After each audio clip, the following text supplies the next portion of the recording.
Welcome, Mark, to the Vocational Education Podcast. Today, we want to talk a bit about the new TAE40122, Certificate for in Training and Assessment. Specifically, the way we are running it at Spec Training. And so far, so good. so we are... I think you're being a bit conservative in that comment there. I think that's been a huge success. Yeah, we're up to cohort 5, I think it is.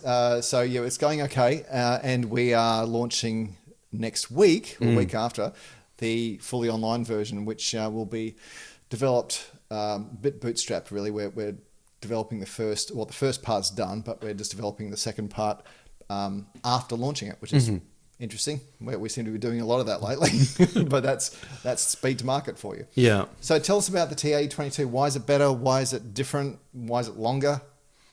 That's a big question, Dan.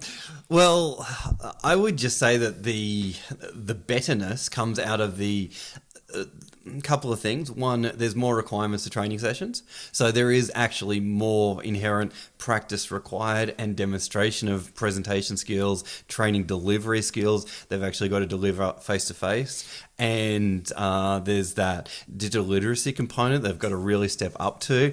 The other aspect to it is I would believe that the assessment cluster is going to be more aligned to what they would actually do in the workplace in regards to actually assessing students, actually reviewing those assessment decisions and using validations, not necessarily so much as creating assessment tools, but really just dialing it back to what they'd actually do in the workplace, which is fantastic. And then there's the aspect of we're also going to focus on PD. So as a trainer or assessor, a lot more information about what are your requirements for PD, what are some ways to do PD, let's put together your PD plan, your trainer matrix. So we're really exposing them to a lot more of the stuff that they're actually going to face or experience in the real world if you're working for an RTO. And even if you're not, you're still going to be exposed to some great concepts about how do you keep up to date in your industry, how do you keep up your currency, how do you plan for your future development as a trainer or assessor. Yeah, firstly, the PDD 401 unit, it's the first unit that we run with, and the reason is it sets up the scene, the underpinning structure of VET in Australia. And the two practical requirements of that is a PD plan and a trainer assessment matrix. And I'm like, yes, these are things that every trainer needs, and yet it wasn't a part of the L16 at all. Yeah. So what? So that alone, that first unit was a joy to put together, create. We even just repurposed our own internal documents as the templates to fill out. I mean, yes, we tricked them up a bit and made them prettier, but basically they were the same documents that we used internally. So as an RTO, we're saying, this is what RTOs use, folks. Yeah. Just like we did with our validation document in the past. Yeah. This is the validation document. So you're using real templates from a real RTO and what they use. So number one, the absolute practicality of the new version. Yeah, 100%. Totally agree with you on the amount of training sessions. When we first saw that, we all just rolled our eyes. Oh my God, how are we going to do this? Yeah. But now we've run it a few times. The feedback from the students has been brilliant, and from the trainers as well. I ran the first program, and I was giddy with how well it went. That there was 5 days of just delivery. Training delivery, including 3 sessions that they ran each, including the planning of it, the delivery of it, the reflection, the feedback. It was brilliant. And by the end of it, people who'd never used PowerPoint were au fait with PowerPoint. People who were scared about training or never done it before had now done at least 3 sessions that week. And it set them up. And so from that launch pad, they went and did their group training sessions, which we also, speaking of digital literacy, get them to record, upload, and send us links to, which they all did. Well, the first 4 have done already, and they've all been fantastic, well recorded, captured all the evidence we needed. They did more than 30 minutes in almost every session as well, which is brilliant. So I just, so far, as you said, so far so good. It's really, I'm loving the new qualification. The downside is that it does take longer and a bit more expensive, therefore, but the actual quality of the outcome has got to be worth the extra effort and cost in both time and money. So yeah, I'm wrapped with it. So I potentially see this raising the bar, but maybe resetting the bar to be more realistic to what workplace outcomes will actually be. And I think the skill sets from the 16 will still be popular for a while. And then as part of the 22, we do have the e-learning or assessing online skill set and the training online skill set, which will be a new avenue that people may explore as well. Yeah, we actually kicked off with that last year when it first came out in June last year, and it was quite popular. It still is relatively popular, not as popular as I thought, strangely enough. I thought it would be packing those courses, but people have chosen to just do the standard more often than do those as the electives, which is totally up to them. Of course, speaking of electives, it now gives us many more electives. We get 6 to choose from now instead of 1, which is hardly an elective, is it? You just get shoved in what the training company wants you to do. Now, we do have electives, and therefore people can choose to do the online trainer assessor skill set, or they can choose the human resource and auditing unit that we put in as the standard. And so far, so good with the clustering of that. I think, again, people are enjoying the auditing one and the human resource one as being a part of the clusters that we've put together. And the fact that they complement the trainer assessor skills so well, like working within a compliance framework, for instance, which is it's just a no-brainer. Of course you are. You're literally doing that as a trainer assessor in VET. So why not put that unit in there as a core? And the human resource one, the reason I like that one is because it gets us to think more about workplace teams and how you evaluate workplace teams and how that applies to training, planning, and also delivery. So that's, again, integrated really nicely or clustered nicely within the delivery component of our course. So yeah, I like the way we've set up the electives. Yeah. And the thing that I'm really happy about, and I'm going to actually annoy a lot of listeners right now, the thing I'm really happy about is we've removed the LLN unit. Okay. The reason is, well, we've got a couple of reasons, but the main reason was, if you like, because we made the choice last year, was that it's no longer essential, it's no longer a core, and the diversion from going through design, delivery, and assessment to have to go off and do this LLN thing on the side, it didn't flow nicely within the program. But the great thing is, and the other reason we did it, is that core skills are now embedded in every unit anyway. Yes. And I don't mean they're embedded as far as foundation skills for the unit go. I mean, they're embedded as far as we have to know about them in the PDD unit, the design units, and the delivery units, and the assessment units. Yeah. So they're in there as knowledge evidence. So we still cover the ACSF, the core skills for work, and the digital skills framework within the PDD unit and the design unit. So it's still covered. We just don't go in depth about, running LLN assessments for students and mapping out their spiky profiles and stuff like that, which, again, how many trainers ever did that? Yeah, yeah. And I'm pausing there for you to have a think about that.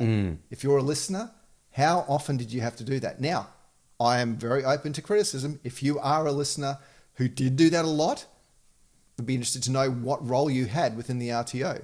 Were you just an everyday trainer assessor, or were you teaching foundation skills?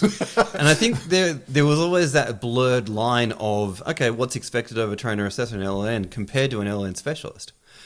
And getting a trainer assessor to understand a spiky profile, okay, one thing, and then actually getting them to draw one, apply one, and do all of that, it was always interesting to see how far the LLN assessment that the RTO used as part of their TAE, what expectations really were, if that makes sense. Yeah, so you weren't generating an LLN specialist at all. You're generating some background information. I used to tell people, you're doing this kind of like you did maths at high school. Yeah. Not because you're going to use it every day, but because it's good to know. Yes, correct. Yeah.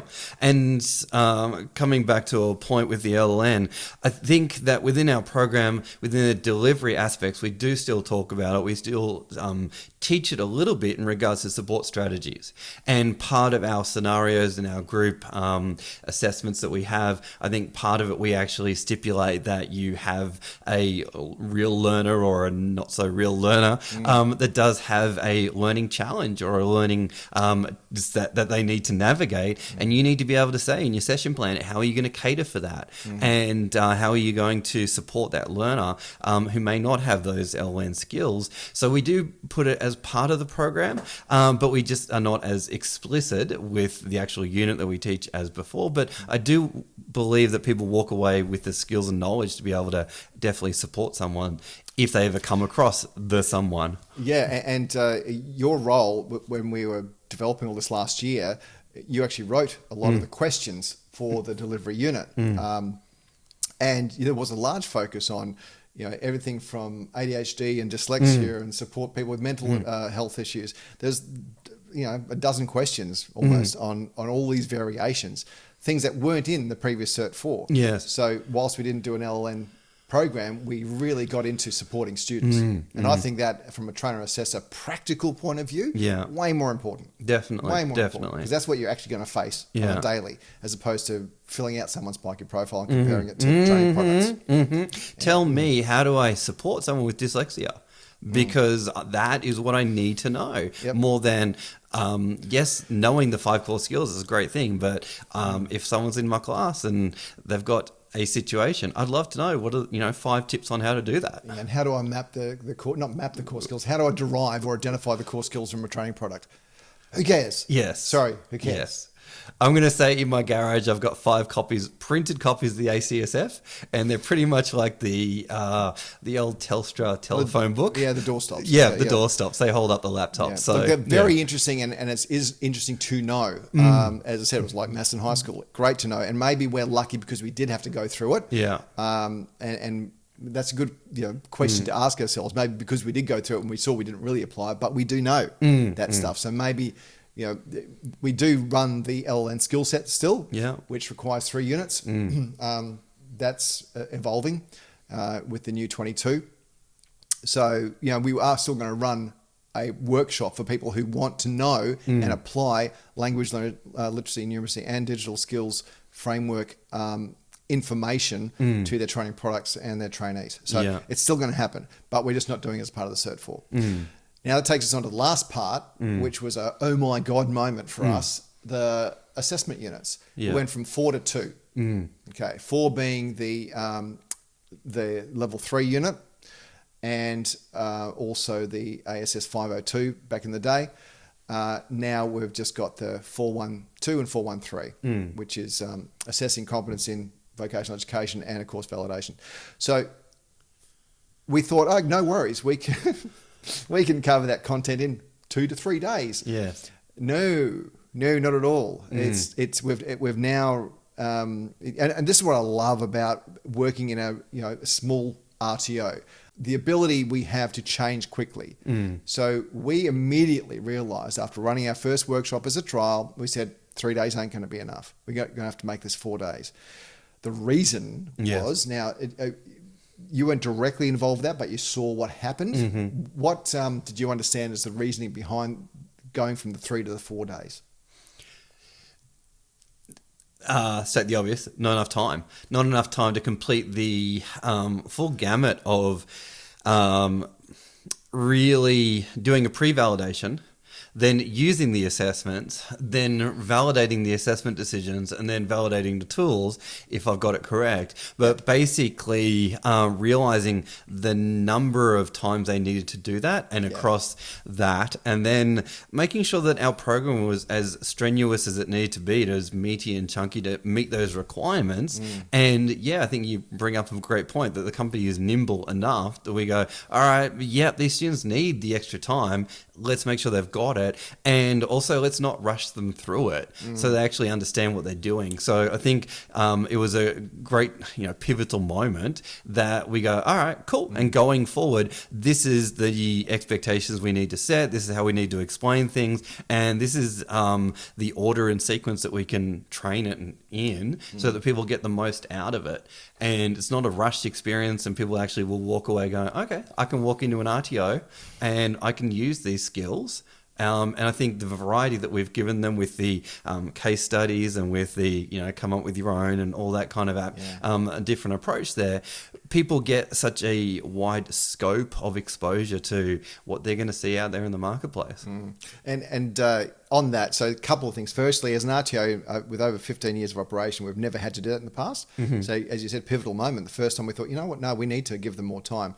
And it was actually a real good feeling, I guess, from a manager's point of view to say, I think we can do this. It's going to cost us more time and resources, but the end result for the student is going to be way better. Yeah. They're not going to be stressed to the nth degree. They're going to have to do less assessment after the class, and they're going to be more equipped to do that assessment if need be, because they're going to have plenty of practice under their belt. The assessment units, especially the validation unit, but also the conducting assessment unit, now that I'm thinking about it, do require a lot of different applications of that skill. Yeah. And as you just mentioned with the validation, it used to just conduct 3 validations, no worries. And you back to back to back, you just did 3 validations of 3 units and looked at the assessment products that you created maybe as a part of the 502 back then, and that's what you validated. So that's why we used to run it. So this was a completely different way of doing it. We did have or have to, I should say, construct full scenarios with example evidence and all the sorts of interesting stuff, I guess, that we had to provide for students, so they can look at 3 different students with 3 different lots of 3 different assessors, fictional assessors in this case, assessing them, coming out with outcomes, and just to see that, again, totally different to the way we ran the 40116, because it wasn't needed back then, and now we do need it. So we've created these tools. They go through it, they look at what another assessor would have done in that case, and they have to compare it to the mapping that they did as a part of the pre-use validation. So it really gets them thinking as a trainer assessor in the real world would have to think if they're faced with needing to assess RPL, needing to assess training assessment pathway students, which is what we give them. So we give them a few of each. They have to really look at it. We give them a skill set. We give them individual units to actually run the validations on. So I think it really encompasses everything they're likely to see, or a variation of, when they get to the real workplace. So I'm excited to see it work for the first time. The new structure, the new 4-day structure, coming out very soon. But the feedback was great, and our first course or class that went through, the trial students, if you like, or the pilot students, they were brilliant. The feedback we got from them along the way really motivated us to do better as well. And it was good. It was like overly optimistic and positive feedback all the way, which is great in one way, but we also want to hear what we can do better. And that last workshop was a great example of that, because hang on, we're getting through it, but it's really full on. Yeah. And we're going home at night with our brains fried. And that's not that's what the old TAA used to be. Yeah. When people started that, they used to, I remember, in fact, the first time I ever did that program, the trainer who taught me, he told us that if your brain's not fried after the first day, something to that effect, then you're not paying attention. And that was the old TAA. Right. So, we didn't want to do that to our students. So luckily, we don't have to. Nice. So that's it. That's the TAA.